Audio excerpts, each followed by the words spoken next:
اے رحمت رمضان، اے رحمت رمضان۔ الحمدللہ رب العالمین والصلاة والسلام علی سید الانبیاء والمرسلین۔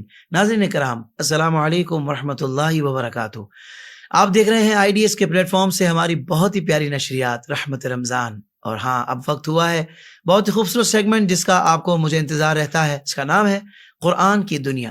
ہمارے ساتھ تشریف فرمائے ہم سب کے پیارے ہر دل عزیز شخصیت، بہت ہی خوبصورت گفتگو فرمانے والے حضرت علامہ مولانا مفتی سلمان احمد اظہری صاحب۔ السلام علیکم ورحمۃ اللہ وبرکاتہ۔ السلام ورحمۃ اللہ تعالی وبرکاتہ۔ قبلہ مفتی صاحب، بہت شکریہ، آج آپ نے پھر وقت عطا فرمایا ہے۔ اللہ تبارک تعالیٰ آپ کو سلامت رکھے، آمین آمین اور اس ذریعے کو سب کے لیے اللہ تعالیٰ نفع عام بنائے، آمین۔ اور ایک اور خاص شکریہ میں آپ کا ادا کرنا چاہتا ہوں کہ آپ نے ہمیں صرف پروگرام کے لیے وقت نہیں دیا، بلکہ آپ نے اس خواہش کا اظہار کیا کہ بھائی ہم نے قرآن سے بات کرنی ہے، ٹاپکس جو ہوں گے اس کو ہم قرآن پاک سے بیان کریں گے، کیونکہ بہت سارے لوگ یہ کہتے ہیں کہ یار آپ لوگ واقعات سناتے ہیں، واقعات بھی ہم سناتے ہیں، جی ہاں، جو صحیح واقعات ہیں وہی سناتے ہیں، مگر قرآن کی بات ہم پہلے کرتے ہیں، حدیث کی بات ہم پہلے کرتے ہیں، اس کے بعد جو بزرگان دین کی کرامات ہیں وہ بھی الحمدللہ ہم بیان کرتے ہیں، کیونکہ ہم کرامات کے منکر نہیں ہیں۔ آپ کہیں گے بھائی کیا کرامات کا بیان بھی قرآن میں ہے؟ آج آپ کو یہ بھی بتایا جائے گا کہ اولیاء اللہ کی جو کرامات ہیں ان کا بیان بھی قرآن میں موجود ہے کہ اس کی کیا شرعی حیثیت ہے۔ تو آئیے گفتگو کا آغاز کرتے ہیں، مگر بتا دوں کہ آج کا جو ٹاپک ہے وہ ہے قرآن پاک میں اولیاء اللہ کے تذکرے۔ ناظرین کرام، آج بہت کمال کی گفتگو ہونے والی ہے، بہت سارے ناقدین کو جواب مل جائے گا، جو اہل محبت ہیں وہ مزید مضبوط ہو جائیں گے اپنے نظریے میں کہ جی ہاں، ہمارا جو عقیدہ ہے، ہمارا جو نظریہ ہے وہ قرآنی عقیدہ ہے، قرآنی نظریہ ہے الحمدللہ۔ تو میں چاہوں گا کہ بہت توجہ کے ساتھ اور ہمتن گوش ہو کر اس کلام کو سنیے گا۔ ویسے بھی علم دین جب ادب کے ساتھ اور توجہ کے ساتھ سنا جائے تو اس کی بہت زیادہ برکات بھی حاصل ہوتی ہیں، اور واقعتاً وہ یاد بھی ہو جاتا ہے اور محسوس ہو رہا ہوتا ہے کہ واقعی یہ باتیں ہمارے دل میں اتر رہی ہیں، اور جب دل میں اتریں گی انشاءاللہ تو زندگی میں مثبت تبدیلی آئے گی، بلکہ آپ جس کو بتائیں گے اس کو بھی بہت زیادہ فائدہ ہوگا۔ قبلہ مفتی صاحب، ٹاپک ہی آج کا بڑا زبردست ہے، اور میں چاہوں گا کہ آغاز میں یہ ارشاد فرمائیے کہ قرآن پاک میں تو انبیاء کرام علیہ السلام کے بھی تذکرے ہیں، مسلمانوں کے بھی تذکرے ہیں، تو یہ بتائیے حضرت کہ قرآن پاک میں اولیاء اللہ کے بھی تذکرے موجود ہیں؟ الحمدللہ وکفا وسلام علی حبیبہ المصطفیٰ، اما بعد فاعوذ باللہ من الشیطان الرجیم، بسم اللہ الرحمن الرحیم، اللہم صل علی سیدنا محمد وآلہ وصحبہ وبارک وسلم صلاۃ دائمۃ سرمدا ابدا۔ بالکل حافظ صاحب، آپ نے جس طرح سے گفتگو کو آج چھیڑا ہے، اللہ تبارک و تعالیٰ کے اولیاء کا تذکرہ کیا قرآن پاک میں ہے؟ یقیناً۔ دیکھیں، ولی ہوتا کون ہے؟ ولی اس کے کئی معنی ہیں، ایک تو مددگار کے بھی ہیں، اور ایک دوست کے بھی ہیں، اور آقا کے بھی ہیں، اور جو ولی ہے ایک جیسے رشتہ دار کے بھی معنی میں ہیں۔ صحیح۔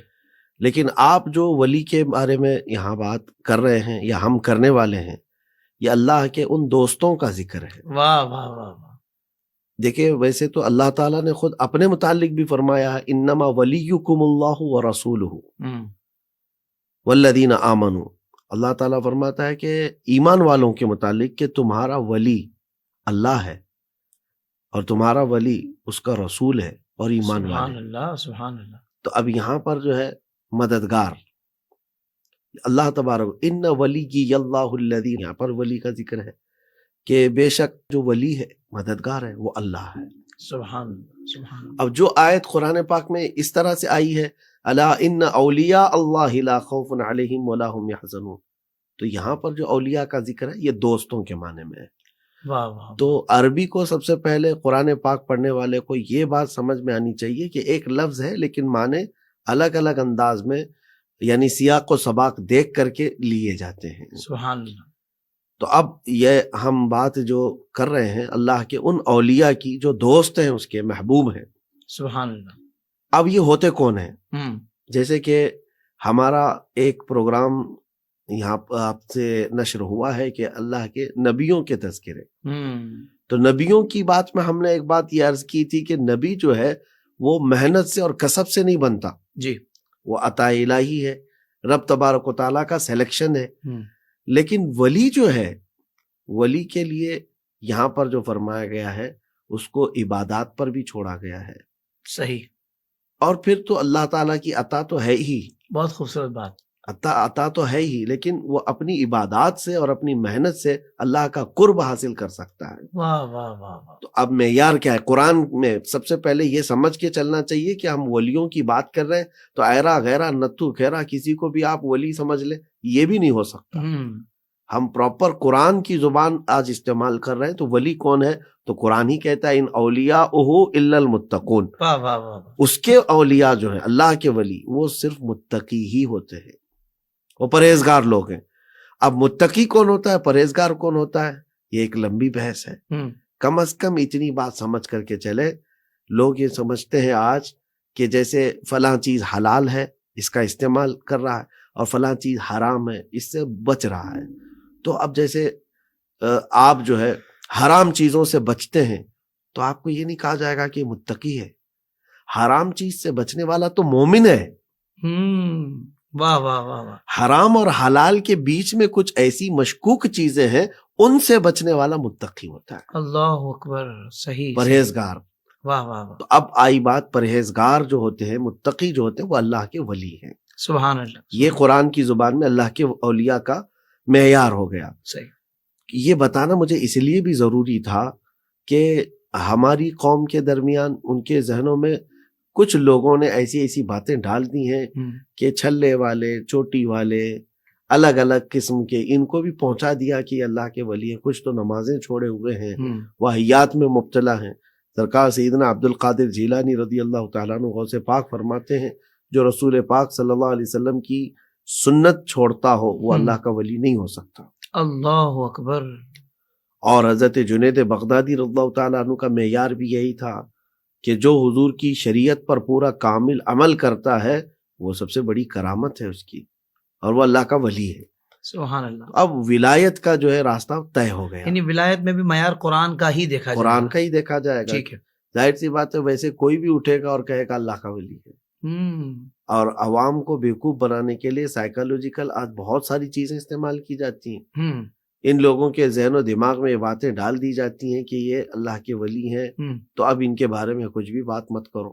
جی جی جی جی. اور وہ چاہے نماز چھوڑیں، چاہے، ایک بات یاد رکھیں، ہم اولیاء کے خلاف نہیں بولتے، ہم. لیکن ان اولیاء کے جو رسول اللہ کے قدموں میں ہیں، جو اللہ. شریعت طاہرہ کے پابند ہیں، واہ واہ واہ. ہم ان کو اللہ کا ولی تسلیم کرتے ہیں. سبحان اللہ. سبحان اب ہم سوال کے مضمون پر آتے ہیں کہ یہ تمہید ضروری تھی. کمال. اب سوال کا مضمون یہ تھا، کمال. کیا اللہ کے ولیوں کا تذکرہ قرآن میں بھی ہے؟ ہم. یقیناً. اللہ کی کتاب ہے تو دوستوں سے خالی کیسے رہے؟ کیا کہنے ہیں مفتی صاحب. واہ واہ واہ. کیا رب بہت تبارک و تعالیٰ اپنے محبوبوں کا اور اپنے دوستوں کا ذکر نہیں فرمائے گا؟ ہے، یقیناً ہے. اب دیکھیں، بعض جگہ اشارتاً ذکر ہے اور بعض جگہ صراحتاً ذکر ہے. ناموں کے ساتھ بھی کچھ اولیاء کا ذکر آیا اور کچھ جگہ بغیر نام کے آیا، لیکن ان کے نام حدیث میں بتائے گئے ہیں کہ صحیح. یہاں سے مراد کون ہے. اب میں اگزامپل آپ کو دیتا ہوں. جیسے جن کے نام ذکر نہیں ہوئے ہم. لیکن وہ اللہ تعالیٰ کے ولیوں میں سے ہیں، ان میں سے سب سے پہلے حضرت آصف بن برخیہ جن کا نام بتایا گیا ہے احادیث میں، لیکن وہ ہیں حضرت سلیمان علیہ السلام کے ایک امتی، صحیح. اللہ کے ولی. یہ قرآن کیا کہتے ہیں؟ قال الذی عنده علم من الکتاب. واقعہ کا پورا وہ جو سینیریو ہے اس کو سمجھنا چاہیے. ظاہر سی بات ہے، جب ہم اولیاء کا ذکر کر رہے ہیں تو مسئلہ یہ تھا کہ سبا بلقیس وہ ایک یمن کی حکومت سنبھال رہی تھی، اور اس کے جو لوگ تھے، رعایا تھی، وہ سجدہ کر رہے تھے سورج کو. سلیمان نبی اللہ علیہ الصلوۃ والتسلیم کے زمانے میں آپ کی حکومت تھی، اور حتیٰ کہ چرند پرند سب آپ کے دربار میں حاضر ہوتے. یہ سورۃ نمل میں تفصیل سے اس کا ذکر ہے، کیونکہ وہ نبی ایسے ہیں جن کو اللہ نے پرندوں کی بولی بھی سکھائی. واہ. یعنی وہ معجزہ تھا سلیمان علیہ السلام. وہ جس دن حاضر ہونے کا کہتے سارے حاضر ہو جاتے. جنات پر آپ کی حکومت تھی. ہم. تو ایک دن ہدہد پرندہ غائب تھا، تو سلیمان علیہ السلام نے کہا ما لی لا اری الہدہد ام کان من الغائبین. کہاں غائب ہو گیا؟ میں حدود کو نہیں دیکھ رہا ہوں. ہوں، لَأُعَذِّبَنَّهُ عَذَابًا شَدِيدًا أَوْ لَأَذْبَحَنَّهُ أَوْ لَيَأْتِيَنِّي بِسُلْطَانٍ مُبِينٍ. میں اس کو سخت عذاب دوں گا، سزا دوں گا، یا ذبح کر ڈالوں گا، یا تو پھر وہ کوئی پراپر عذر لے کر کے آئے کہ کیوں حاضر نہیں مجلس میں. نبیوں کی مجلس میں حاضر نہ ہونا یہ بہت بڑی بے ادبی ہے. جی، تو تھوڑی دیر کے بعد ہدہد حاضر ہوا اور خبر لے کر کے آیا. کیا؟ یہی خبر کہ سبا بلقیس ایک خاتون ہے اور لوگوں پر حکومت کرتی ہے، اور اس کے رعایا سجدہ کرتے ہیں سورج کو، اور اس کا ایک تخت ہے اور اس پر وہ بیٹھتی ہے، اور اس تخت کی حفاظت پر کئی لوگ مامور ہیں. یہ خبر لے کر کے آیا. صحیح. تب پھر سلیمان علیہ السلام نے خط بھیجا اسی ہدہد کے ذریعے سے، جس میں قرآن پاک میں پورا لکھا ہوا ہے کہ انہ من سلیمان و انہ بسم اللہ الرحمن الرحیم. یہ خط یعنی سلیمان کی طرف سے ہے اور اللہ کے نام سے شروع جو نہایت مہربان رحمت والا. اور آپ نے حکم دیا کہ آ جاؤ اللہ تبارک و تعالیٰ کی عبادت میں اور غیر اللہ کی عبادت کو ترک کر دو. بہت اچھا. تو پھر یہ معاملہ ہوا کہ سبا بلقیس نے اپنی رعایا سے پوچھا، رعایا نے کہا ہم لڑیں گے. تو بلقیس نے کہا کہ نہیں، لڑائیوں میں اکثر نقصان ہوتا ہے. ہم دیکھتے ہیں کہ عام طور پر ایسے لوگ جو خط بھیجتے ہیں اگر ان کو مال و دولت دے دیا جائے تو پھر وہ خاموش ہو جاتے ہیں، اور حقیقت میں یہ کوئی نبی ہیں تو مال و دولت نہیں دیکھیں گے. تو اس نے بہت سارا مال تحفے میں بھیجا. سلیمان علیہ السلام کے پاس جب یہ تحفہ آیا تو آپ نے رد کر دیا. اتمدوننی بمال فما آتانی اللہ خیر مما آتاکم. نبی نے کیا جواب دیا تھا، تیور دیکھے، کیا تم اس مال سے میری مدد کرنا چاہتے ہو؟ اس سے کئی گنا زیادہ بہتر مال اللہ نے مجھے دیا ہے. کیا بات ہے، واہ واہ. تو انبیاء اکرام علیہم السلام بے نیاز زندگی گزارتے رہے. تو پھر جب سبا بلقیس کو یہ کہا گیا تو وہ وہاں سے نکل پڑی. یمن کہاں؟ اور سلیمان علیہ السلام فلسطین میں. اب دربار کی بات یہ تھی کہ سلیمان علیہ السلام نے اپنے درباریوں میں سے کہا کہ بلقیس وہاں سے نکل کر کے آ رہی ہے، اس کے آنے سے پہلے اس کا وہ بھاری بھرکم تخت کون لے آئے گا؟ قال عفریت من الجن انا آتیک بہ قبل ان تقوم من مقامک. ایک جن، سرکش جن کھڑا ہوا اور کہنے لگا کہ میں وہ تخت لے کر کے آؤں گا. تو پوچھا کب تک؟ کہا آپ کی مجلس ختم ہونے سے پہلے لے کے آؤں گا. یہ بھی کمال کی بات ہے کہ مجلس ختم ہونے سے پہلے اگر وہ تخت لا سکتا ہے. تو یہاں رک کر کے میں کہوں گا کہ جنات کی طاقت ویسی بھی لوگوں میں آج بھی مشہور ہے. بہت سارے لوگ تو وظیفے اس کام کے لیے کرتے رہتے ہیں کہ موکل مل جائے، قابو میں آ جائے، اور کچھ تو بیوقوف بھی بنائے رہتے ہیں. بالکل صحیح کہ ہمارے ہاتھ میں اتنے جنات ہیں، اتنے موکل ہیں. تو جنات کی طاقت کیا ہے وہ بھی سن لیں قرآن میں، اور اللہ کے ولیوں کی طاقت کیا ہے. کیا کہنا ہے؟ تو جن حاصل کرنا ہے یا ولی کے قدموں میں آنا ہے. سبحان اللہ. تو جب سلیمان علیہ السلام نے جواب یہ سنا تو کہا کہ نہیں، اس سے بھی جلدی کوئی لا سکتا ہو. محفل ختم ہونے سے پہلے لانے کی بات کیا جن نے. تب پھر یہ آیت آئی جس پر آج ہماری گفتگو ہے. سبحان اللہ. سبحان. یہاں تک کا مجھے بتانا اس لیے بھی ضروری تھا کہ میں اس واقعے سے سب کو جوڑ دوں. جی جی. اب قرآن پاک کی آیت شروع ہوتی ہے قال الذی عنده علم من الکتاب انا آتیک بہ قبل ان یرتد الیک طرفک. ایک وہ بندہ کھڑا ہوا جس کے پاس کتاب کا علم تھا. قرآن پاک میں یہ آیا ہے، اب یہاں نام کا ذکر نہیں ہے. صحیح. ایک وہ بندہ کھڑا ہوا جس کے پاس کتاب کا علم تھا. کون سی کتاب؟ سلیمان علیہ السلام کے پاس زبور تھی. صحیح. داؤد علیہ السلام کی کتاب. تو کتاب کا علم تھا اور اس نے کہا میں لے کر کے آؤں گا وہ تخت. کب؟ اے اللہ کے نبی آپ کی پلک جھپکنے سے پہلے. واہ واہ واہ واہ. یہ کہا فلما رآہ مستقرا عنده. قرآن یہ کہتا ہے کہ یہ تو بات چل رہی تھی، پھر سلیمان علیہ السلام نے پلٹ کر کے دیکھا تو تخت حاضر تھا. سبحان اللہ. سبحان اللہ. واہ واہ واہ. یہ کمال کی بات. اب اس کا کوئی انکار کر سکتا ہے قرآن پاک میں؟ بالکل نہیں کر سکتا. یہ اللہ کے ولی کا ذکر چل رہا ہے. یہاں تو سلیمان علیہ السلام اللہ کے نبی ہیں، معجزہ تو ان کے پاس خود ہے کہ وہ ہواؤں میں سفر کرتے، ہواؤں کو اللہ نے ان کے تابع بنایا تھا. وہ خود ہی وہ ساری چیزیں حاصل کر لیتے، ہواؤں کو حکم دیتے، ہوا اڑا کر تخت لے آتی. جی جی جی. لیکن مقصود تھا کہ ایک نبی کے دربار میں رہنے والے امتی کی بھی طاقت دیکھو. واہ واہ واہ واہ. اب یہاں میں کہتا ہوں قرآن کا معیار دیکھیے. وہ ولی کون سا؟ سلیمان علیہ السلام کی امت کا. صحیح. اور جس کے پاس کون سی کتاب کا علم ہے؟ زبور کا.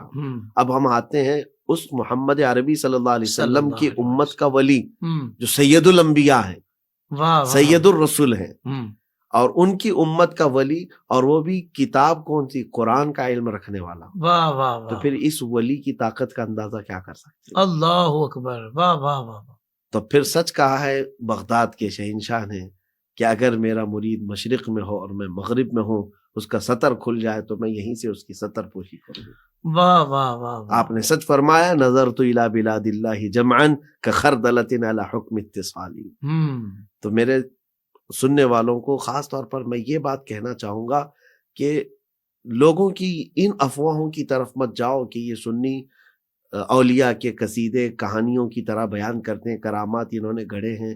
گھڑی ہوئی چیزیں نہیں ہیں. قرآن پاک جو اللہ تبارک و تعالیٰ کی محکم کتاب ہے، اس میں یہ جو واقعہ محیر العقول ہے واہ واہ واہ، کہ پلک جھپکنے سے پہلے اس تخت کا حاضر کر دینا. تو یہ کرامت کا ذکر ہوا. چونکہ آپ نے پوچھا تھا کہ اولیاء کا ذکر ہے، تو جہاں ولی کا ذکر ہے تو مجھے یہ بتانا ہوگا کہ یہ کرامت کے ساتھ ہی ولی وہاں پر ہے، موجود ہے. یعنی مفتی صاحب اس کا مطلب یہ ہوا کہ آپ نے سب سے پہلے بتایا کہ بھائی قرآن کی نظر میں ولی کون ہوتا ہے، جی بالکل. ہم اسی کو ولی مانتے ہیں، یہ بھی آپ نے کلیئرلی بتا دیا. اور اس کے بعد آپ نے قرآن میں حضرت سلیمان علیہ السلام کے ایک امتی کا واقعہ آپ نے بتایا، واقعہ بھی ہے، ولی بھی ہے، کرامت بھی ہے، بالکل ٹھیک ہے نا. اور اب بات آپ نے کہی کہ امت محمدیہ کا جو پھر ولی ہوگا بالکل ہے نبی پاک صلی اللہ علیہ وسلم کی امت میں، اور پھر قرآن پاک کا علم رکھنے والا. یعنی اب جو اس کا منکر ہے، ان بابوں کا جو منکر ہے، بالکل. اس کا مطلب ہے کہ جو اس کے خلاف ہرزہ سرائی کرتا ہے کہ وہ لوگوں کو گمراہ کر رہا ہے، وہ بالکل. لوگوں کو قرآن سے دور لے کر جا رہا ہے. بلکہ میں یہ کہتا ہوں کہ قرآن پاک کے اس واقعے کا انکار کرنے والا تو سیدھا کافر ہے. بالکل ایسا ہی ہے. قرآن پاک کی محکم ان آیات کا وہ انکار ہی ہے.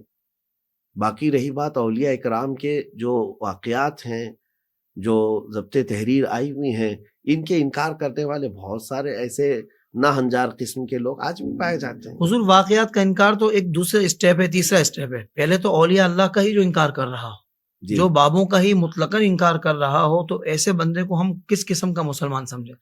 دیکھیں، یہ باضابطہ میں آپ کو ایک بات کہوں کہ اللہ تبارک و تعالیٰ کے کسی ولی سے دشمنی کرنا، کیونکہ حدیث پاک میں ہے من عادى لی ولی فقد آذنتہ بالحرب، جو میرے کسی ولی سے دشمنی کرتا ہے، اللہ فرماتا ہے میں اس سے جنگ کا اعلان کرتا ہوں.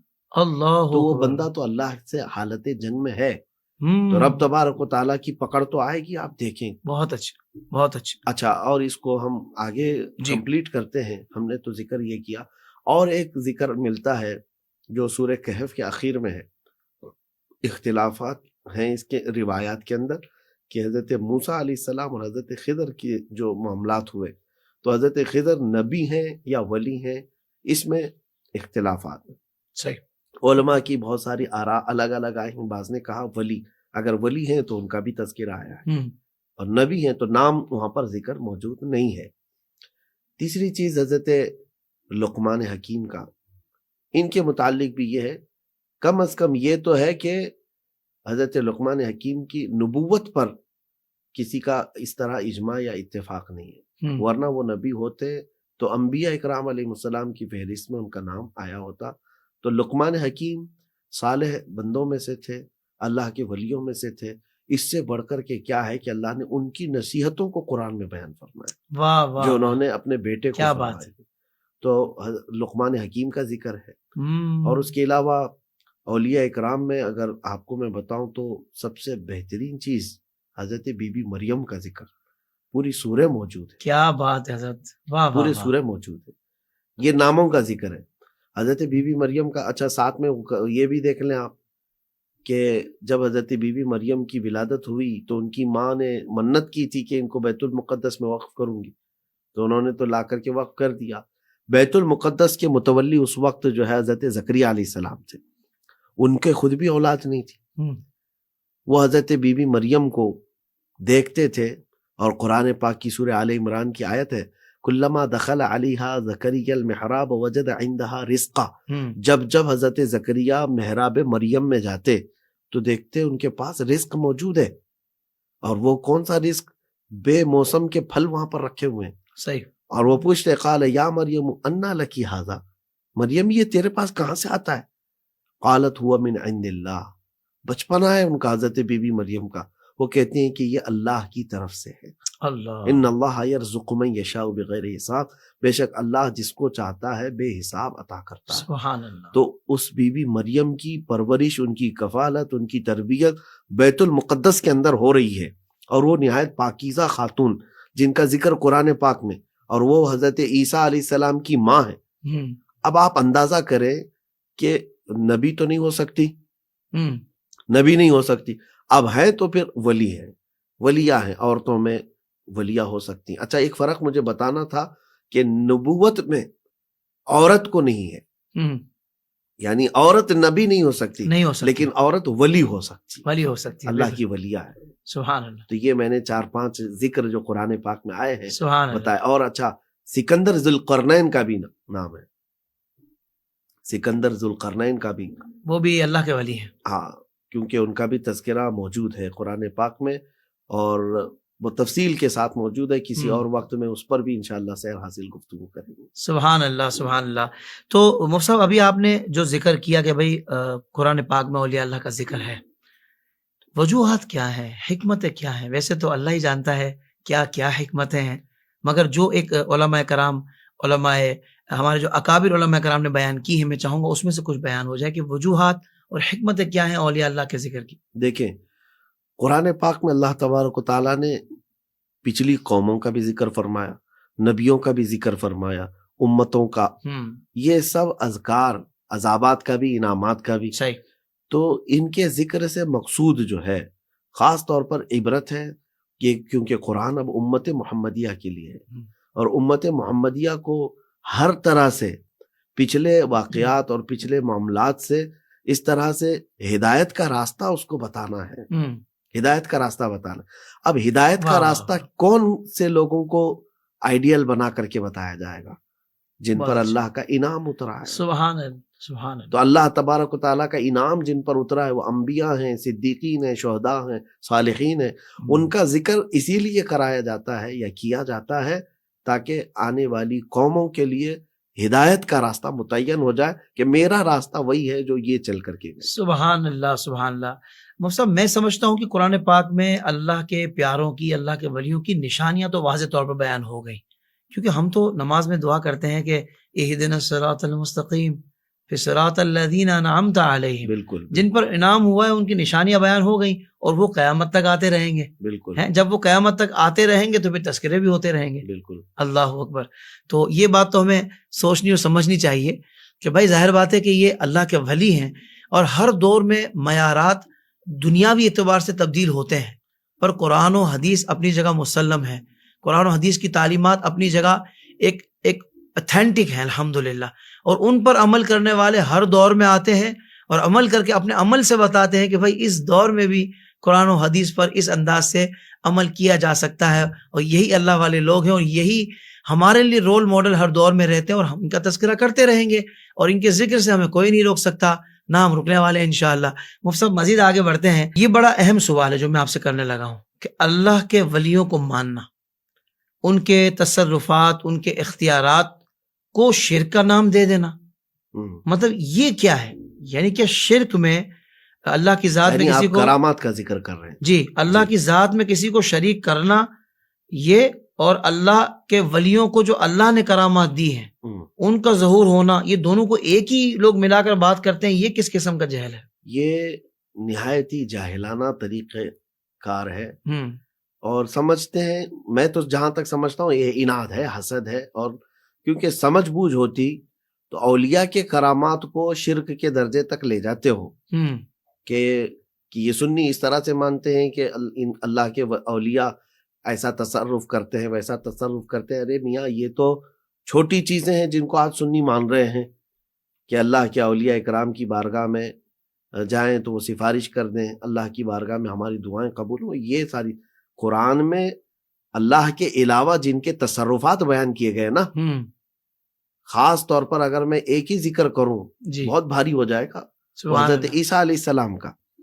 عیسیٰ علیہ السلام کیا کہتے تھے؟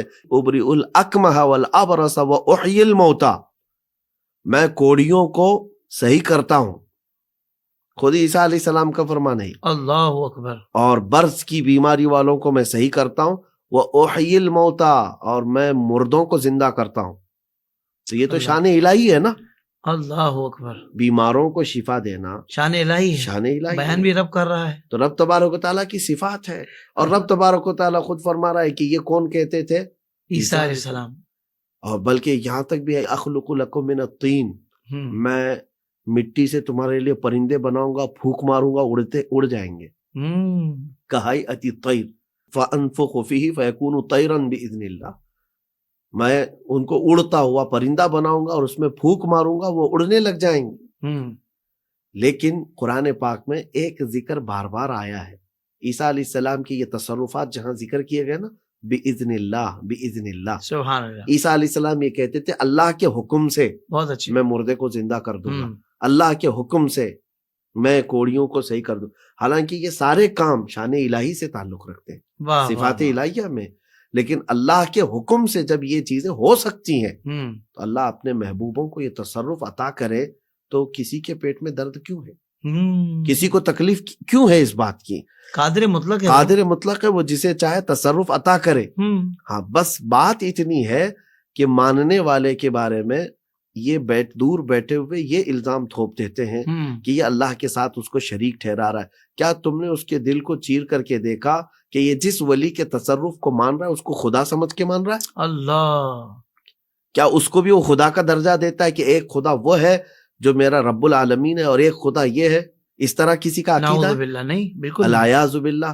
بلکہ جتنے بھی سنی صحیح العقیدہ عوام ہو کہ علماء ہو، سب اس بات کا اعتراف کرتے ہیں کہ اولیاء کو جو تصرفات ہیں وہ رب کی عطا سے ہے، وہ اللہ کی عطا سے ہیں. واہ واہ واہ. تو یہاں شرک کا کوئی عمل دخل ہے ہی نہیں. صحیح. یعنی اس کا مطلب یہ ہوا قبلہ کہ وہ غیر اللہ اور ولی اللہ کے مفہوم کو سمجھے ہی نہیں ہے، سمجھے ہی نہیں کہ غیر اللہ کون ہے اور ولی اللہ کون ہے. اور ہزار بار علماء نے سمجھایا ہے اور سمجھ تو اتنی آتی ہوگی، لیکن یہ عناد ہے، عناد ہے، یہ حسد ہے اور بھولی بھالی قوم کو گمراہ کرنا. اچھا یہاں پر میں بیچ میں جب گفتگو چل رہی ہے تو اس کو کمپلیٹ کر لینا ضروری ہے، بہت ضروری ہے. کچھ جاہل عوام کچھ حرکتیں کرتی ہیں اور یہ اسی کو کیچ کرتے ہیں کہ یہ دیکھو یہ سجدے کرتے ہیں، اولیاء کی قبروں پر جاتے ہیں، سجدے کرتے ہیں، طواف کرتے ہیں. دیکھیں وہ جاہل قوم جن کو شریعت کا علم نہ ہو، وہ دلیل نہیں ہے، کبھی دلیل نہیں ہے. اور ان کی حرکات کو بتا کر کے یوں کہنا کہ یہ ان کا عقیدہ ہو گیا ہے، معاذ اللہ، یہ ایک سوچی سمجھی سازش ہے جو ہمارے اوپر تھوپی جاتی ہے. ہم بتاتے ہیں اعلیٰ حضرت امام اہل سنت فاضل بریلوی رحمۃ اللہ تعالی علیہ نے مزارات پر جانے کے آداب بھی پورے لکھے ہیں کہ 4 قدم دور کھڑے رہو. واہ واہ واہ واہ سبحان اللہ. سجدہ عبادت تو چھوڑیں، سجدہ تعظیم بھی جائز نہیں ہے. عبادت کا سجدہ تو شرک ہے، تعظیم کے لیے بھی سجدہ شریعت میں حرام ہے. اللہ اکبر. تو یہ سب شریعت کے اصول ان کو بھی پتا ہے، لیکن جب کسی کو بلیم کرنا ہو یا کسی کے سامنے ڈیگریڈ کر کے بتانا ہو تو ایسی جھوٹی باتیں لے کر کے اس کو پروپیگنڈا بنایا جائے گا اور عوام کو گمراہ کیا، یعنی حقائق چھپائے جائیں گے اور یہ چیزیں دکھائی جائیں گی. دیکھو ہم اس میں سنی عوام سے یہ کہوں گا کہ جب کبھی ایسی تہمتیں لگیں تو پہلے علماء اہل سنت سے رابطہ کر کے پوچھ لیں کیا یہ حقیقت میں ہمارا عقیدہ ہے یا پھر عوام گمراہی میں اس طرح کر جاتی ہے. واہ واہ واہ واہ. اگر کوئی عالم کہتا ہے تو پھر مجھے بتاؤ. سبحان اللہ سبحان اللہ. حضرت یہ تو بالکل آپ نے واضح بات کر دی، اور مجھے لگتا ہے کہ اب یہ چاہ کر بھی انشاءاللہ جو تھوڑے بھی سمجھدار ہیں نا ان کو گمراہ نہیں کر پائیں گے. اور بالکل مفتی صاحب نے بڑی کمال کی گفتگو فرمائی ہے کہ بھائی کہیں بھی آپ کو تذبذب ہو، کہیں پریشانی ہو رہی ہو کہ ہاں یار یہ ہمارے اندر ہے، بھائی پہلے کنفرم کر لیجئے گا اہل علم سے کہ حضرت یہ ہمارا نظریہ ہے بھی کہ نہیں، یہ ہمارے طور طریقے ہیں بھی کہ نہیں. تو آپ کو بتایا جائے گا، جو کہ بتایا جا چکا ہے کہ ان خرافات سے اہل سنت کا دور دور تک کوئی تعلق نہیں ہے. جو یہ ہو رہا ہے ہم خود اس کے خلاف ہے، اور اس کے خلاف بات ہمارے ہی منچ سے کی جاتی ہے اور کی جاتی رہے گی انشاءاللہ. مگر اس کی آڑ میں ہم اولیاء اللہ کے خلاف ہرزہ سرائی بالکل نہیں کرنے دیں گے. یہ تو آپ اپنا ذہن بنا لیں اور ان کو بھی بتا دیں. مفتی صاحب یہ تو جو کرامات کا آپ ذکر فرما رہے تھے وہ اولیاء اللہ تو گزر گئے. سوال میرا یہ ہے کہ بھائی چونکہ اب بھی اولیاء اللہ تشریف لا رہے ہیں، اب بھی اللہ تبارک و تعالیٰ اپنے بندوں کو ولایت عطا فرماتا ہے، تو اب کرامات کا ظہور کیوں نہیں ہوتا؟ تو کیا کرامت کا ظہور ہونے سے ہی پتہ لگے گا کہ یہ اللہ کا ولی ہے؟ یہ بھی ساتھ ارشاد فرما دیں۔ بالکل، اور آپ نے بہت ہی یہ چبھتا ہوا سوال کیا ہے۔ اللہ جو بھولی بھالی قوم کو گمراہ کرنے والے دجال ہیں وہ یہ اس طرح کی چیزیں چھوڑتے ہیں جی قوم کے بالکل اندر، بالکل۔ اور وہ کہتے ہیں کہ یہ تو ان کی بنائی ہوئی کہانیاں ہیں، کہ جتنے کرامات یہ بیان کرتے ہیں یہ کہانیاں ہیں، اب غوث کیوں نہیں آتے، اب خواجہ کیوں نہیں آتے۔ اب میں ان کو سب سے پہلے یہ بھی کہوں گا کہ اب ابو بکر صدیق کیوں نہیں آتے، اللہ اب عمر ابن خطاب کیوں نہیں آتے، جن کے جو مقامات تھے اللہ تعالیٰ نے ان کو عطا کیے ہیں، وہ آئے اور گئے۔ اب جو قیامت کے قریب آنے والا زمانہ ہے اسی اعتبار سے لوگ آتے رہیں گے۔ اب رہی بات، اولیاء کاملین آخر زمانے تک آتے رہیں گے، صحیح۔ لیکن یہ ضروری نہیں ہے کہ ہر ولی کو آپ پہچانو۔ واہ واہ واہ واہ۔ اللہ کے اولیاء اپنے علم سے اپنے عمل سے لوگوں کو نفع دے رہے ہوں گے، لیکن ساتھ میں آپ کو یہ بات وضاحت کے ساتھ مجھے عرض یہ کرنی ہے، کسی بھی ولی کے لیے کرامت معیار نہیں ہے، واہ واہ واہ۔ اور نہ ہی زبردستی اللہ کے اولیاء بیٹھے بٹھائے کرامات دکھاتے رہتے ہوں۔ وہ کوئی شعبدہ بازی کے کرتب دکھانے والے لوگ نہیں ہیں کہ روز تمہاری خواہش ہوئی اور اڑ کر کے دکھائیں، روز تمہاری خواہش ہوئی سمندر میں چل کے دکھائیں۔ وہ اس کام کے لیے نہیں ہے، وہ اللہ کے قرب میں اور اللہ تعالیٰ کی محبت میں سے فنا ہو چکے ہوتے ہیں کہ وہ دنیا و مافیا سے بے خبر ہے۔ وہ جو کرامات کا ظہور ہوتا ہے وہ بے اختیار ہے ان کا، اللہ اکبر۔ اور اللہ تبارک و تعالیٰ ان کے ذریعے سے ظہور کرواتا ہے تاکہ امت کو اس سے نفع ہو اور دوسروں کو اس سے درس ہو۔ صحیح۔ اور رب تبارک و تعالیٰ کی مشیت ہوگی، یقیناً آج بھی وہ اولیاء کاملین اپنی کرامات کا ظہور کریں گے، لیکن یہ شرط نہیں ہے اور یہ ضروری نہیں ہے کہ ہر ولی کرامت دکھائے تو ہی وہ اللہ کا ولی ہے۔ سب سے بڑی بات یہ ہے، میں یہ کہتا ہوں فی زمانہ نمازوں کی پابندیاں اور شریعت طاہرہ کی پابندی کر لے جانا یہ کمال کا درجہ ہے، بلکہ وہ اللہ کا ولی ہے۔ سبحان اللہ۔ یہ ضروری نہیں ہے کہ اب وہ کرامات دکھائے، وہ اللہ کا ولی ہے۔ واہ واہ۔ اللہ کا ولی جو اس سے محبت کرتا ہو اور اس کی شریعت کی حفاظت کا خیال رکھتا ہو۔ اللہ اکبر۔ اور یہ بھی تو ہم نے سنا ہے نا حضور آپ علماء سے ہی کہ الاستقامت فوق الکرامت، بالکل، یہ کہ واقعی شریعت پر جو بندہ استقامت کے ساتھ گامزن ہو وہ کرامت سے بڑھ کر ہے، بہت بڑی کرامت ہے۔ واہ واہ واہ واہ، سبحان اللہ سبحان۔ یعنی یہ ایک چیز میں آپ کو بتا دوں، کوئی چیز نکال کر کے دکھا دینا یہ آسان ہے، یہ آسان کرامت ہے۔ ایک وقت میں جیب سے کوئی چیز نکال کے، محیر العقول جو کام ہوتے ہیں، خلاف واقعہ جو مطلب لوگوں کی سمجھ سے، ہاں، تو یہ نکال کر کے دکھا دینا اس کا ظہور آسان ہے، لیکن شریعت کے احکام پر کنٹینیو عمل کر کے دکھانا یہ ایک بہت ہی بڑا چیلنج ہے۔